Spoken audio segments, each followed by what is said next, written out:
Welcome to episode 18 of the Selling Your Screenplay podcast. I'm Ashley Scott Myers, screenwriter and blogger over at sellingyourscreenplay.com. In this episode's main segment, I'm going to be interviewing writer, director, and good friend Nathan Ives. Nathan recently directed his first feature film, It's Not You, It's Me, starring Vivica A, Joelle Carter, and Ross McCall. In today's interview, Nathan tells us everything he did to get his movie made and ultimately get it out into the world. It's really a soup-to-nuts description about how to go about making an independent film. So stay tuned, that's coming up. If you find this episode valuable, please help me out by giving me a review in iTunes. The iTunes reviews really do help me tremendously. As more 5-star reviews and comments, the higher up I seem to go on the search results when someone types in words like screenplay or screenwriter. So if you're getting some value out of these podcasts, please do head over to iTunes and give me a review and some stars. Or if you're watching this on YouTube, please give it a like and leave a comment. I want to improve this podcast, so some honest, constructive feedback is very much appreciated. Please also share these podcast episodes with anyone who you think could get some value out of them. If you follow me on Twitter or on Facebook, just give it a like or give it a retweet. It is very much appreciated. A couple of quick notes. Any websites or links that I mention in the podcast can be found on my blog in the show notes. I also publish a transcript with every episode in case you'd rather read the show or look at something later on. You can find all the podcast show notes at www.sellingyourscreenplay.com/podcasts. Just look for episode 18. Also, if you want my free guide, How to Sell a Screenplay in 5 Weeks, you can pick that up by going to sellingyourscreenplay.com/guide. It's completely free. You just put in your email address and I'll send you a new lesson once per week for 5 weeks along with a bunch of bonus lessons. I teach the whole process of how to sell your screenplay in that guide, how to write a professional logline inquiry letter, how to find agents and managers and producers who are looking for material. It really is everything you need to know to sell your screenplay. Again, just go to sellingyourscreenplay.com/guide. A quick few words about what I'm working on. So as I mentioned on the last episode, I just have done a blast for my recently completed limited location horror thriller screenplay. One of the first responses I got from this fax and email blast is from one of the distributors of a film that I recently wrote called Ninja Apocalypse. His company distributes independent films, but also they produce some films too. He liked the work I had done on Ninja Apocalypse, so while he had no interest in reading my current screenplay, he did want to meet me and talk about some of the projects they have in the pipeline. This is a prime example how networking works. It wasn't the fact that I wrote Ninja Apocalypse and he liked it, and it also wasn't the fact that I just sent him a query letter. It was the combination of the two. The query letter hit his inbox, and he knew who I was and he liked what I had written, so I got a meeting with him. He never would have contacted me on his own, even though he did like Ninja Apocalypse. In any event, I met with him and his partner, had a nice long chat about what they were looking to do. They do some really low-budget films, but they do get them done, so it seemed like a good opportunity.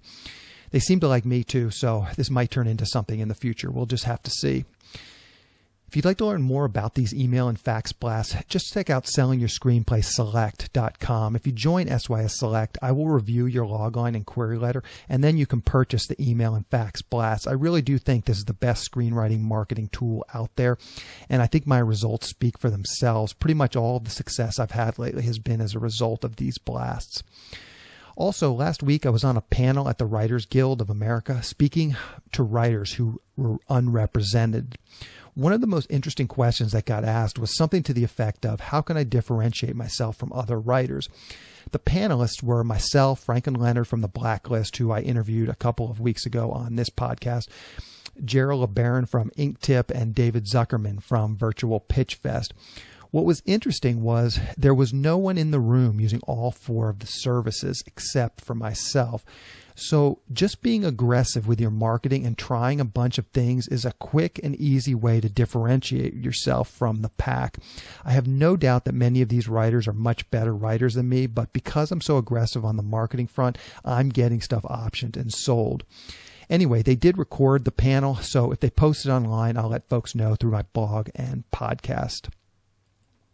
So now let's get into the main segment. As I mentioned, this interview was with writer-director Nathan Ives. Nathan was actually the first person I met at college. We became good friends in college and ended up moving out to Los Angeles together in the mid-1990s. The first script I ever sold and optioned was a script called Dish Dogs, and it was co-written with Nathan. What really has inspired me about this story is that at some point he just decided to go out there and raise the money for his film, and he did it and he got it produced. Neither Nathan and I really have a background in film production, but that didn't matter. Once he was able to raise the money, he was able to hire good people who did know how to do the physical production. So that's an important lesson to realize. Everything he did, you can do too. It really is just a matter of raising the money. Everything else will fall into place once you have the money. Anyway, here is the interview. Welcome, Nathan, to coming on the Selling Your Screenplay podcast. I really appreciate your taking the time to come on and talk with me today. Glad to be here. Thanks for having me. So the first thing I thought we could talk about, you've just completed your first feature film as a writer-director, and I get a lot of emails from people who are, maybe thinking about writing, producing, and directing their feature film. So I thought it might be interesting to just go through sort of your process and explain how you did it, and maybe that can help other people do the same thing. Sure, be glad to. So let's start at the very beginning. You just basically how you got sort of involved with the script, how you came up with the idea, how you developed the script, and ultimately got to the point where you were able to actually shoot and produce the movie. Sure. Really starting, the idea kind of came to me, I think, as a lot of writers, just taking a walk and the idea came to me. And so I'm part of a writers group, a really great group of other writers. And so I came up with the idea and sort of workshopped it through this writers group and, came to a script that I felt very good about.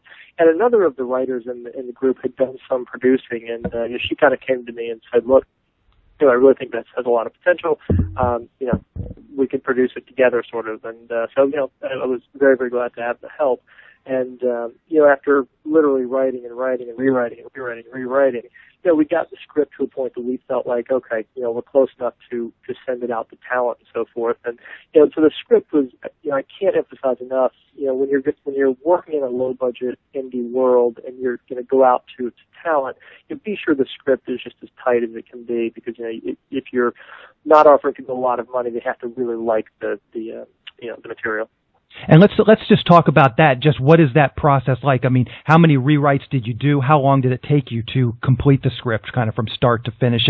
And making it as good as you can make it, what's the process so that you can make the script as good as you can make it? I think if memory serves me, I think the first draft took me probably 4 or 5 months to complete. The 90-page script, 4 or 5 months to complete. But I literally probably did 20 to 25 rewrites, like all the way through the script. Now, the first of those rewrites were major, like, the first, say, 5 or so were, major structural changes and adding or taking out characters or storylines. As the rewrites got down the road a little bit, they got less and less. And by the last rewrite, it was really just very small dialogue polishes, is this funny, is this not, these kinds of things. And so, really, again, writing is rewriting, as I've always said. And I think the rewriting is the most important part. And I think so many writers, I include myself in this in the past, is, we bring our pig to market, if you will, before it's full grown. So we're bringing these scripts out that, really haven't been rewritten enough and really aren't quite good enough compared to what else is out there. So I just can't stress enough how important it is to take the time to rewrite many, many times. Yeah. So okay. So now you have a script that you feel comfortable taking out. What was the first steps to taking it out, and who did you take it to? And at this point, it sounds like you and your producing partner had the idea that, hey, we can produce this ourselves. Correct? Yeah, that's correct. And that was something I really wanted to do. I had done some, I'd sold the script or two in the past, and I had produced a couple of very small indie films myself. So, I had some experience in that. And so this, I felt comfortable producing this and had a little experience. And really the next step was finding a casting director. And this is sort of the funny part of it is, I found a casting director through a friend. They recommended another casting director we went to said, I'm too busy, but my friend is a great casting director, go to them. And really finding a casting director is as much a calling a friend or, calling me or emailing around and saying, hey, can anybody recommend a casting director? There's a ton in LA and a ton in New York, I'm sure, and other places as well. And, finding one, and interview 2 or 3 and just talk to them about your project and about the process and let them know exactly what the budget is. what you're looking to do. And again, if memory serves me, I think we paid the casting director about $1,000 for sort of the initial, getting a couple of 2 or 3 lead roles in the film. And we were very fortunate. We used Dream Big Casting and here in LA, and that was Sherry and Dan at Dream Big, and they were great. And they pretty quickly got the script to Vivica Fox, and through kind of a relationship they had. Luckily, she read the script and said, yes, I'll do it. And we said this is how much we had to offer. Now, in these early phases, if you have some money you can offer, is what's called a pay or play. And a pay or play means that you as a producer are offering the role to this actor and saying, look, we're going to give you a pay or play of, let's just say, $10,000. And whether we make the film or not, you're going to get this money. And that legitimizes the project to a certain level. And also when the casting directors are going out, agents are much more likely to look at a script and have their clients read a script that's a pay or play deal instead of just, oh, we'd love for you to do this.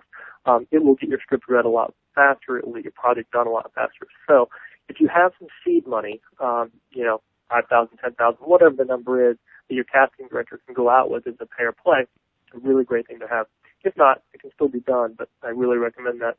And from there, the casting director takes your script, and they give you a list of possible, say, leads, say your 2 leads, and say, okay, these are possible actors given the budget we have.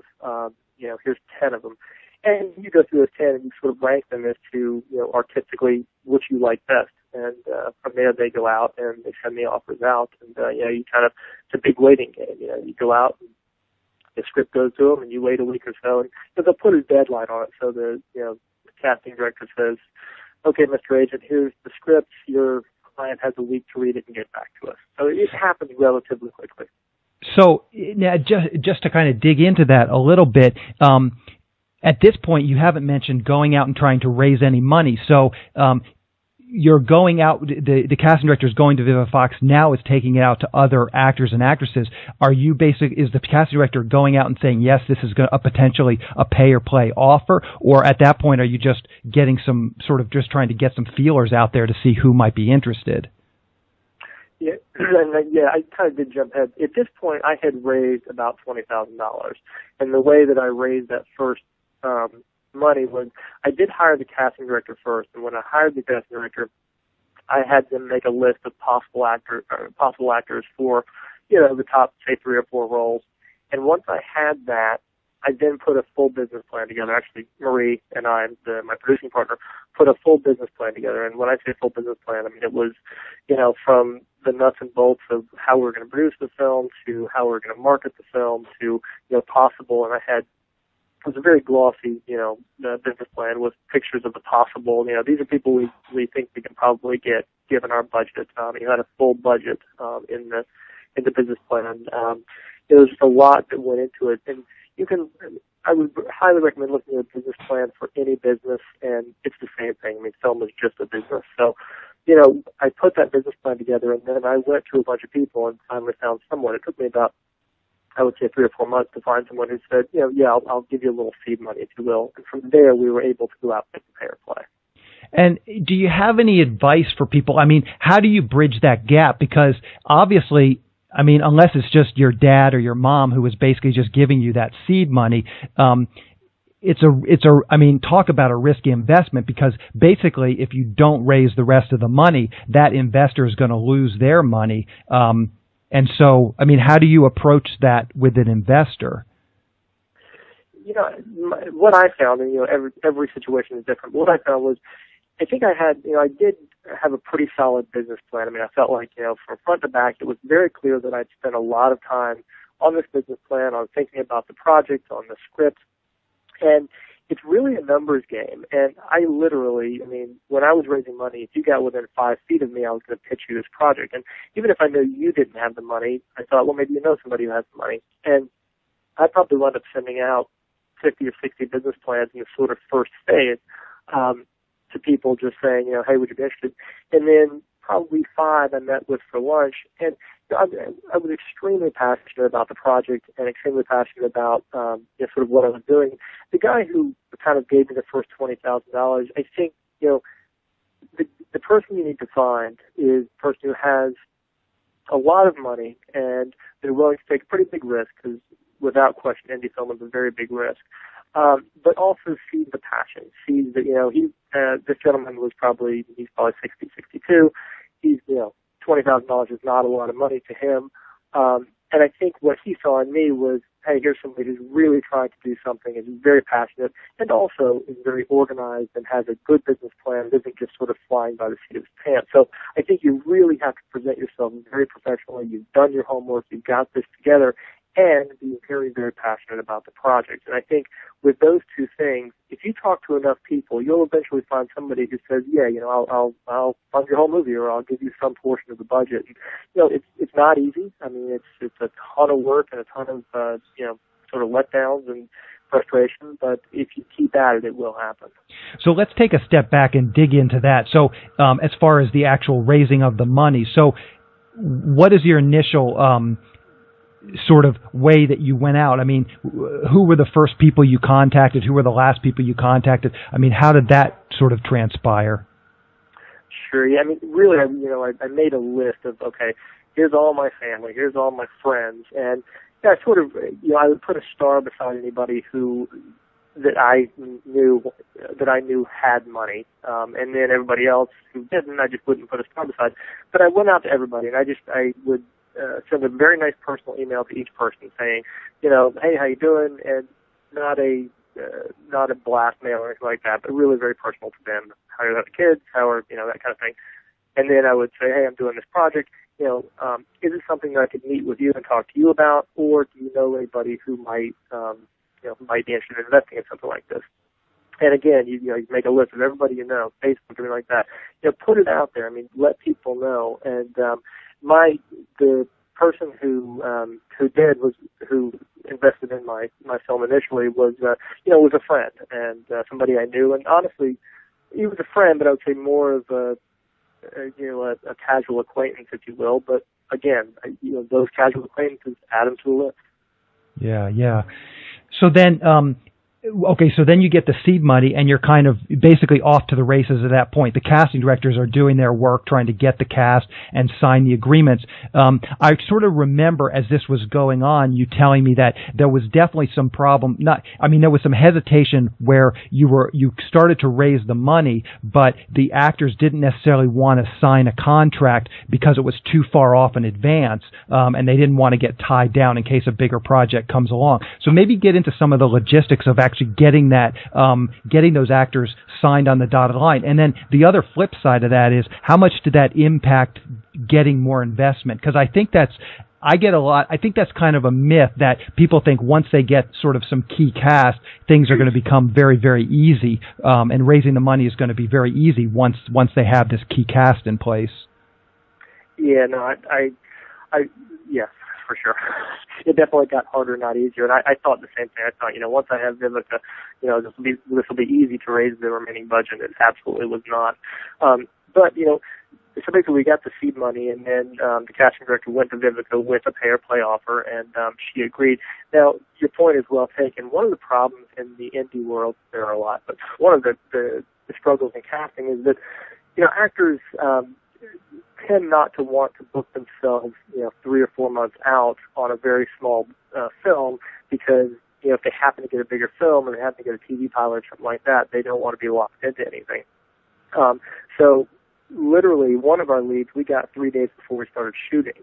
So it's a tough thing, and again, in the indie world, because, you need a little ramp-up time to raise the rest of the money and to, get everything together, but at the same time, you've got actors who don't necessarily want to be tied down. So, that will be a frustration. We were lucky to get Vivica, and, I guess she looked at her schedule, and 3 months out was okay, and she took as much a chance on us as we did on her.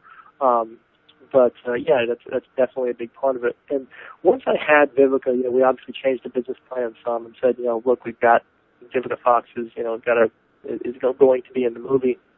And to be quite frank, I would argue that having Vivica really didn't help me raise the money. I'd say at the end of the day, the biggest part of me being able to raise the money for the film was just hard work and passion. I mean, I just don't know how else to say it. I mean, I just wouldn't give up, and I hope it doesn't sound arrogant in any way, but I just wouldn't give up. And it didn't hurt to have Vivica. I mean, it certainly legitimized the project, and okay, this is that. But I don't think, of the people who wrote me checks, I don't think anybody wrote me a check because Vivica Fox was in the film. I think they wrote me a check because they believed in me and kind of the project. I think it's important to have a good, solid cast, but I think it's not, entirely necessary that it be a name.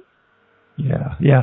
So maybe, so now you're going along, you're raising the money. Maybe you can just give us a kind of an overview of, who ultimately some of these people are, because I think that will be enlightening for people to hear, exactly who were some of these investors and how close did you know them. Really just, some specifics on that I think will be enlightening to people. Yeah, at the end of the day, I think, our budget was, I think, around $180,000, so it was a very, very small budget, but, for me, $180,000 is a lot of money. I would say when we were done, we had about 9 investors. I would say, I think 3 of those were family members of mine, and the other 6, I would say 2 of those I know very well. They were, I would say, close friends, and I would say 4 were more acquaintances, but I'll say this, the 4 who were more acquaintances actually made up the bulk of the budget. The family, was just kind of smaller pieces. I mean, believe me, every bit I was very, very grateful for. But I would say that the sort of acquaintances were the folks who made up a bigger piece of the pie, for sure. Yeah. So, okay, so then you're starting to raise the money, you're getting close to production. Maybe you can give us some sort of ideas about sort of how you got your production team in place and the logistics of actually shooting and that kind of thing. Yeah, once we kind of started the casting process and really dove into that, we got Vivica on board, started going out to other actors. We set a shoot date, okay, we're going to shoot in March, here's what we're doing. And once you have that shooting date set, the next thing you got to do right away is go find a really good line producer. And line producer basically is the person who runs the production, if you will. I mean, they're doing everything from hiring your crew, renting the trailers, they're making the deals with vendors. They're a really big key part of your team. And finding one, I think, is like finding a casting director. I mean, I know a really good one who I used, Mark Heidelberger, really great, and did a fantastic job. Again, asking friends, asking people in the industry, interview a few, but there's a lot of them out there, and you just want to find somebody who's really, I'd say the 2 most important, assets a line producer can have are being really organized, good with paperwork, and, being really good at making deals with vendors. Those are 3 really important parts of it to keep you on budget. And we found Mark, and he immediately dove in and started hiring crew and going out and looking at locations with us, and it's a big, when you decide on a shoot date, and you're 3 months out or something, it's a really busy 3 months of everything from finding locations to finding caterers to everything else. And you're working alongside your line producer, but they really are responsible for handling that. Yeah. So this was the first thing, at least the first major, maybe you had done some shorts and stuff, but it was certainly your first feature film as a director. What did you do to prepare for that? And were you a little bit nervous about working with some, pretty well-known, experienced actors? Yeah, I mean, I was definitely nervous. I mean, I didn't sleep well probably for 2 weeks before it was shot. I think here's the biggest thing I think as a director that I learned, and I've got a few friends who are directors, and I kind of chatted with them some, and I did some storyboarding, meaning just like going through your script and drawing. Now my storyboards are stick figures; they're really bad, but really drawing exactly. Okay, here's the first scene, and here's where the actors are standing, and on your next drawing they're standing over here, and on your next drawing they're here. And it just gives you an idea visually of how you're going to tell your story. But what I found was that, go into it and, go into your shooting with the attitude with, hey, look, guys, I'm a first-time director. I could really use your help. My biggest piece of advice as a first-time director is hire a really good director of photography and hire a really good second AD. The director of photography can really help you with lining up shots and, just kind of help you visually with what you're doing. Find somebody seasoned. And your assistant director can really let you know kind of how things are going to cut together.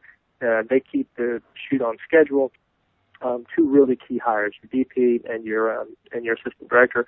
But what I found was that if you go into it sort of humbly and say, look, I'm doing this for the first time, these seasoned members of your cast, your DP, your actors, they'll sort of get around you and guide you and help you. And I think the best thing to do as a first-time director is be open to other people's comments and ready to make a decision. So, take in people's thoughts and ideas and stuff like that. But really, very quickly, you have to very quickly on an indie set because you're shooting so fast, make a decision. But if an actor says, hey, what about changing this line?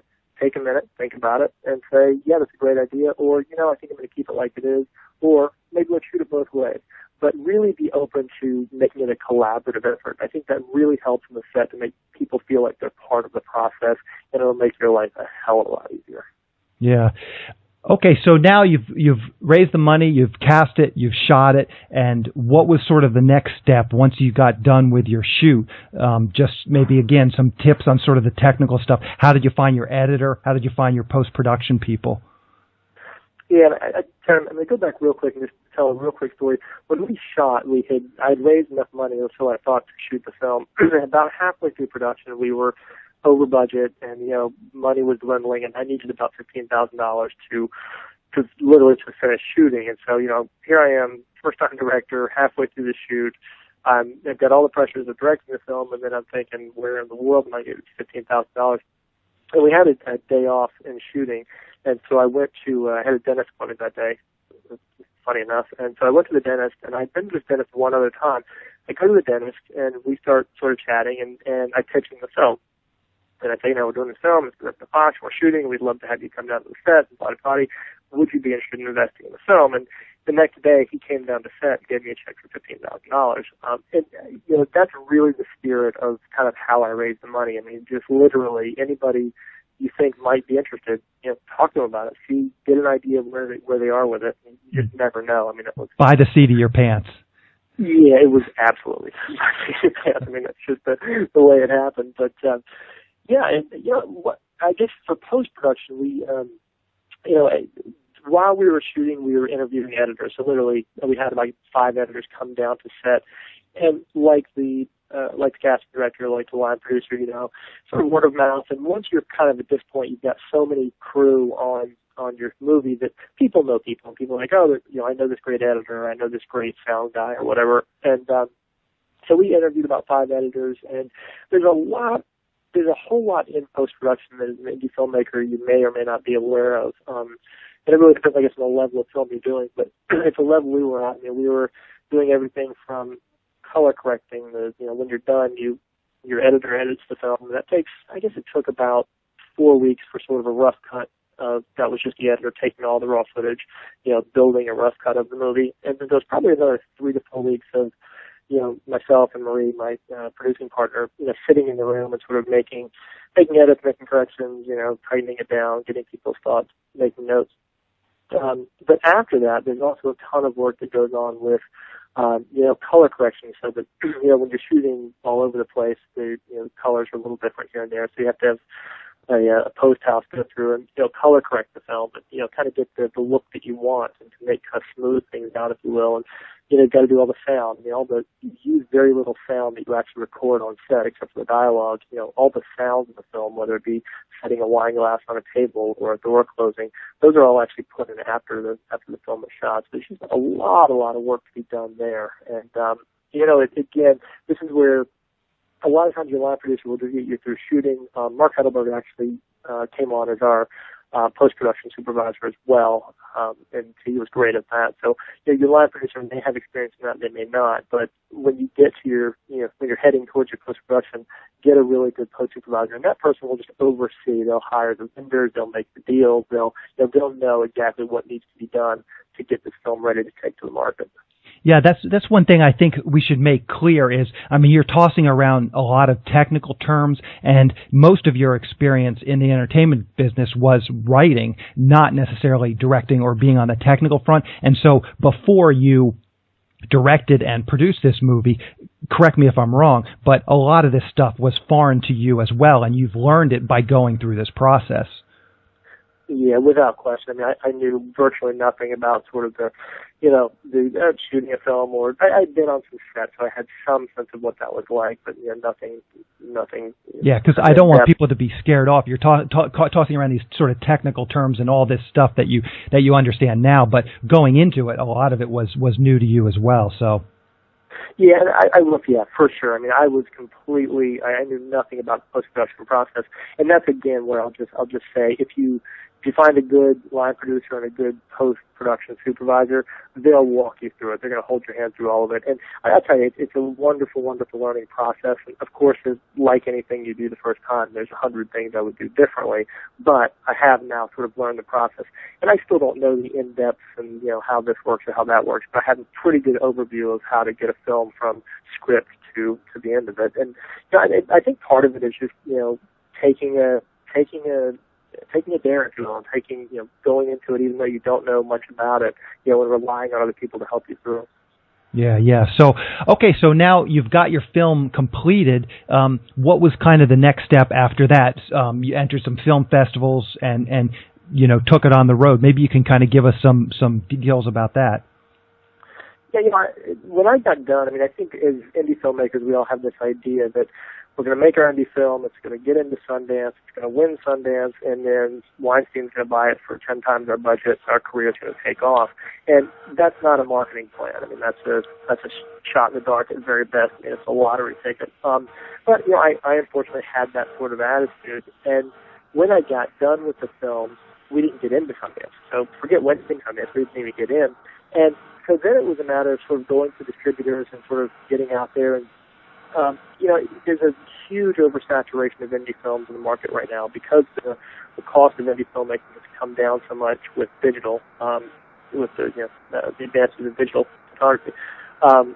It is, there's just a huge oversaturation. And how are you going to get your film out there and get it seen? And it's, the typical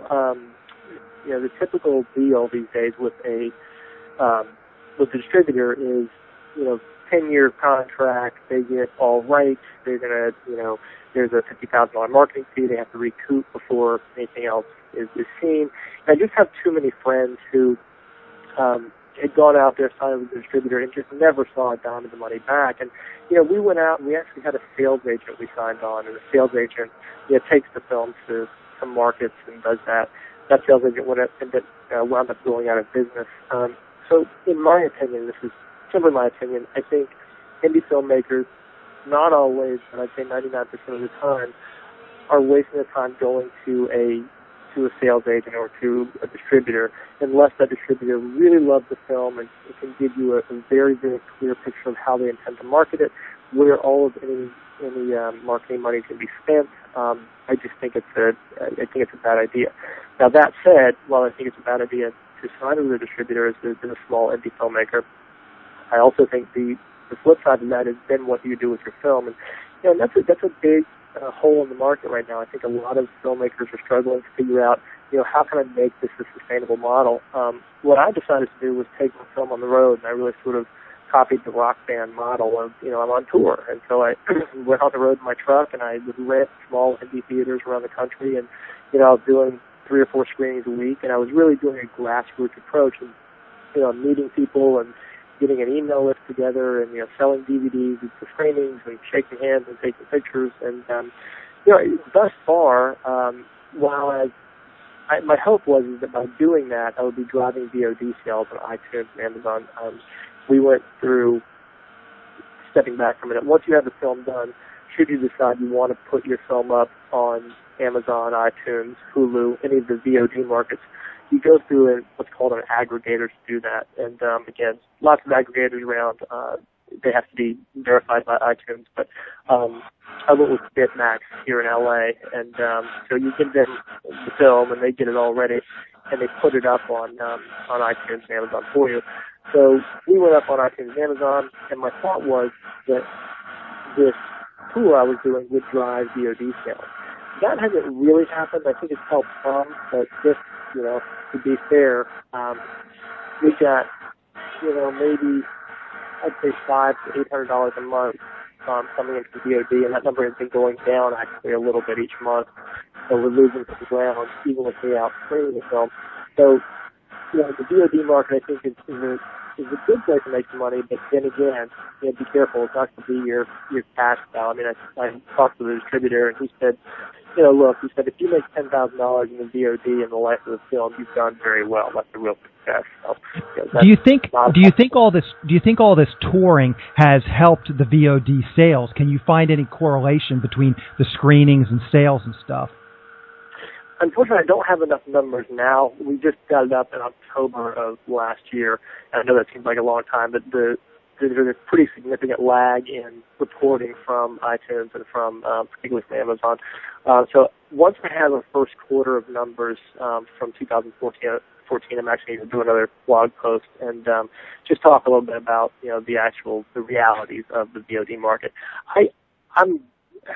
I think that it's helping some, the touring, but it's certainly not a sustainable model. I mean, I know for a fact that the money I'm spending touring with the film is not generating enough revenue in VOD sales to make up for the cost. Yeah. So then kind of what's your plan going forward? How much longer will you continue to tour with the film? And then ultimately, what's the plan for the film? Good question. I am going to continue touring with the film. I think that, one thing I have been very lucky with is people have seemed to really respond to the film and really like the film very much. I've emailed 200 bloggers. I've gotten it out there in the blogging world. And people always talk about the life of the film being 2 years for sales and stuff like that. And I don't disagree. I think in TV sales and that kind of thing, which we weren't able to get, I think that there's certainly something to that. I mean, but also I think that by holding on to all the rights to my film at this point, I am getting the VOD money. I can continue to tour with it, and I've been tweaking my model, and I've actually been able to actually make a little money at some of these screenings. At first, I was not able to do that, but now I've sort of, gotten better at it. And I know how to rent theaters. I know about this stuff, and it's able to make a little bit of money doing that. I'm kind of looking at it as a long-term prospect. Looking at it as, okay, I still have all the rights to this film. People are getting it on VOD. I'm going to put it up on some more VOD outlets. I'm going to continue to tour with the film. I did do through your service, I did a blast to distributors, and I've got a good lead for somebody in Paris who wants to outright buy all of the European rights, and that, depending on what the offer is, that could be a possibility as well. But I think the biggest thing with this, I've got a lot of friends who are filmmakers. They make that first film, and they don't get a distributor, and you're just so tired and exhausted and sort of annoyed that you didn't win Sundance and everything else. I think a lot of people just kind of give up on it. And I think really the key is if you've got a good product that people are responding to and they're coming in genuinely saying, boy, I really liked your film, keep going with it. Because what's going to happen is, while I'm not making a ton of money on VOD, I met a guy who, while I was touring, he saw my film in Knoxville, Tennessee, and he hired me to direct some corporate videos for him. So, I made a good bit of money there. I met another guy who looks like he's going to invest in the next film. So, there's a lot of ancillary benefits to continuing to get your film out there and meeting people. And while you may not make the money back on the film, it can have a big impact on your next project. And you just meet a lot of people. And filmmaking is a long, long process, not a short one. So, when you make your film, it might take you, from the time you write the script, it might take you a year, 2, 3, or 5 to get the film made. Well, plan on it taking you that long to market your film as well. And not that every film's like that. I mean, some films are going to win Sundance, but most aren't. So get ready for that really long haul. And then, so in addition to the meeting these people too, you've talked to me about building your Twitter following, building your Facebook following, building your email list, and that kind of stuff too. Yeah, that's a big thing. I'll say this: social media. I mean, I definitely stay on social media and tweet out daily and get on Facebook at least every couple of days. And I found that my email list has been my most powerful tool. When I do a screening, I pass the clipboard and people sign up for my email list. I use AWeber, AWeber.com to, how my email list, if you will. And, I send out an email about every 2 weeks. It's a very personal email. It's got pictures from the road and pictures from tours, and I talk about future projects, and I don't make it super long, but, I keep it pretty concise, but I try to make it very personal and very interesting.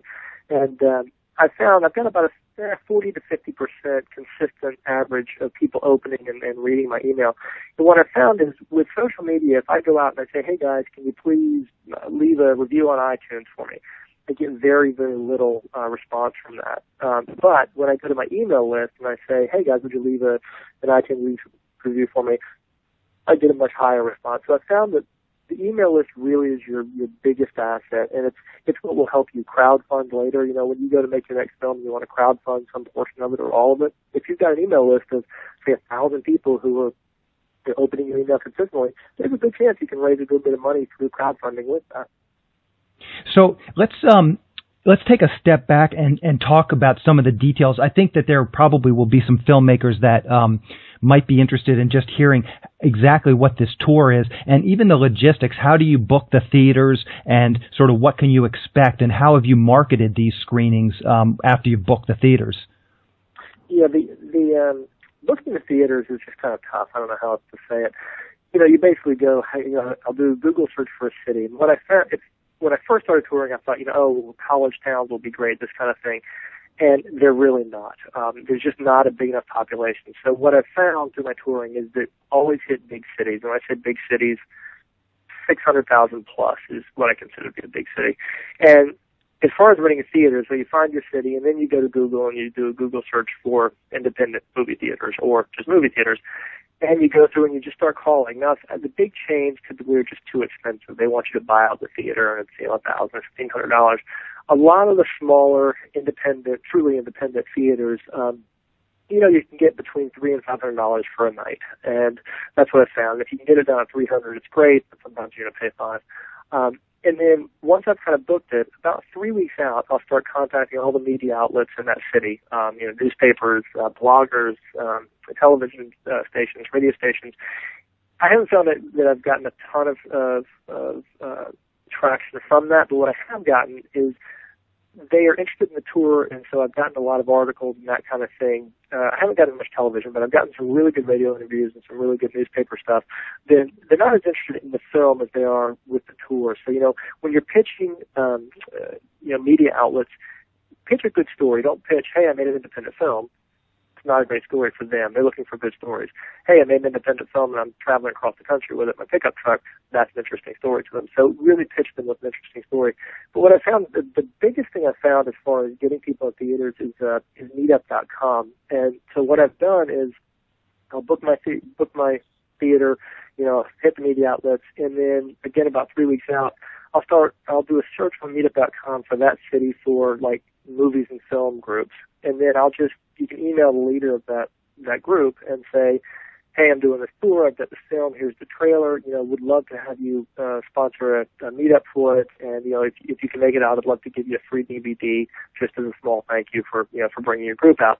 And, you'll email a bunch of them, and, only a few will get back to you, but these are typically groups of anywhere from 100 to 1,000 people, and that has by far been my biggest my biggest way to get people out, my biggest marketing tool for getting people to the theater.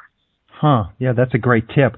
So tell me, just who exactly do you call it, like a radio station or TV station or newspaper? Is there someone, a specific job title? Who would you actually, do you email them first? You just pick up the phone and cold call them? How does that process work?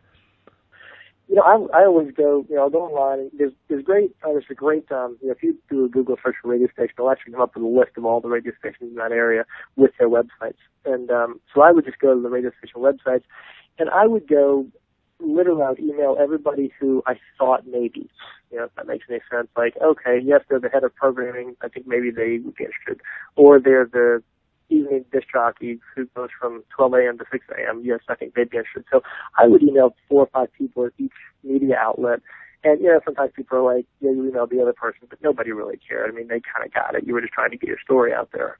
So my recommendation is to whatever the media outlet is, whether it's newspaper, radio, TV, go to the website and start emailing. And if there happens to be a phone number there, call them and just say, hey, here's what I'm doing. Who should I talk to about that? And what kind of percentage do you get? So if you send out, like, let's just use an example.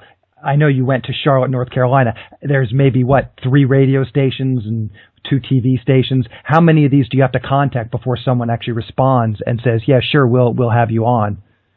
Yeah, the radio stations, actually a lot of radio stations, because you got to consider, like, there's the little sort of, outside of Charlotte, little country station, the little NPR affiliate, that kind of thing. I would say, if I was lucky enough to be able to contact 20 stations, 1 or 2 would get back to me. I see. Okay. It's pretty low odds. Yeah. So, okay, well, I think you've been very generous with your time and given us some great tips. Is there any thing coming up? Is there some good ways for people to contact you and that kind of thing? Yeah, please. Please go to it's not you, it's me film.com, and you can look at the trailer for the film I did. It's not you, it's me. We're working on another project called First Comes Marriage. I'm sort of in the process of raising the money for that. Got a lot of neat stuff going on. Mule Films, MULEFILMS.com. You can look at my website there, and sign up for our email list. About every couple of weeks, I send out an email, just again, stories from the road as well as information about new projects. We'd love to have you sign up for our email list, and if you're inspired and want to help out, I'd love for you to go to iTunes or to Amazon and just look up It's Not You, It's Me, and I'd love for you to check out the film and leave us a rating. It's a big help in driving VOD sales. Perfect. Yeah, and I can link to all that stuff in the show notes. So if you were not able to write it down, you can just check out the show notes, and I'll have direct links to all that stuff. Fantastic. Perfect, Nathan. Well, I really appreciate your coming on the show. As I said, it's been inspiring, and I think you've left us with some really good, actionable advice. Great. And I'm always happy to answer emails. If anybody has questions for me, please feel free to drop me an email. Perfect. Thank you for coming on. Great. Thanks so much. I just want to take a quick moment to mention some of the other services that I offer through sellingyourscreenplay.com. Last month, I ran a class, How to Make the Opening Pages of Your Screenplay Awesome. All the classes that I run through SYS are recorded and saved in the SYS forum. So if you'd like to check it out, just join SYS Select. At this point, that was the 7th class, so we now have 7 classes in the library of classes. By joining SYS Select, you also get all the new live classes and monthly conference calls that I run. The next class is going to be about how to write a killer first act for your screenplay. It will be held on May 31st at 10 a.m. Pacific Standard Time. To learn more about SYS Select, just go to sellingyourscreenplayselect.com, and to learn more about the specifics of this upcoming class, go to www.sellingyourscreenplay.com/classes. In this week's Writing Words section, I wanted to reflect on a few things that Nathan talked about. The one big takeaway for me as I watched Nathan go through this process was how much control we really have over our destinies. Lots and lots of people say they want to be a writer or a director or an actor, but very few people are really willing to do what it takes to make it happen. Listen closely to what Nate did when trying to raise the money. He literally pitched his dentist during an appointment and got him to invest. Believe me when I say this sort of salesmanship isn't my style either, but the bottom line is that's what keeps many people from achieving their dreams. It's not that the industry that's stacked against them. It's that people won't do the hard work that could really get them a shot at succeeding. Yes, it's often brutal hard work that no one wants to do, but being willing to do these undesirable things is what will separate you from the crowd. As I mentioned, I was on a WGA panel this past week, and I was amazed at how many people in the room weren't using any of the services that were being talked about. And I just have to ask myself, what are these people doing to advance their careers? And these are all experienced WGA writers. I assume that they're writing hard and working on their craft, but they're literally spending no time actually doing marketing. Don't let that be you. I'll end this podcast with a baseball metaphor. The only way to hit a home run is by getting up to bat. And really that means getting up to bat as often as possible to improve your odds to get that one lucky hit. Anyway, that's the show. Thank you for listening.